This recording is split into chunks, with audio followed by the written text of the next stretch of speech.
এই তথ্য উপদেষ্টা নাহিদ সাহেবকে সতর্ক করি, আমি তার দৃষ্টি আকর্ষণ করে বলতে চাই, মামুনুল হককে চিনেন না?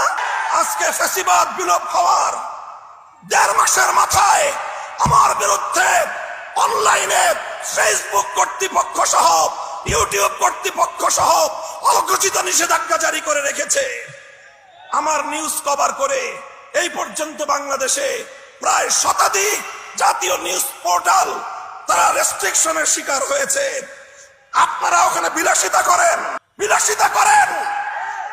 বৈষম্যের বিরুদ্ধে সংগ্রামী আমাদেরকে আমাদের সমস্যাগুলোকে সমাধান করবার কোনো চিন্তা আপনাদের নাই। আপনারা উপদেষ্টা পরিষদ রাষ্ট্র পরিচালনা করতে পারবেন না আমাদের সহযোগিতা ছাড়া। আমার এই বক্তব্যের 24 ঘন্টার মধ্যে যদি আপনারা কোনো ব্যবস্থা গ্রহণ না করেন, আমরা আপনাদের বিরুদ্ধে ব্যবস্থা গ্রহণ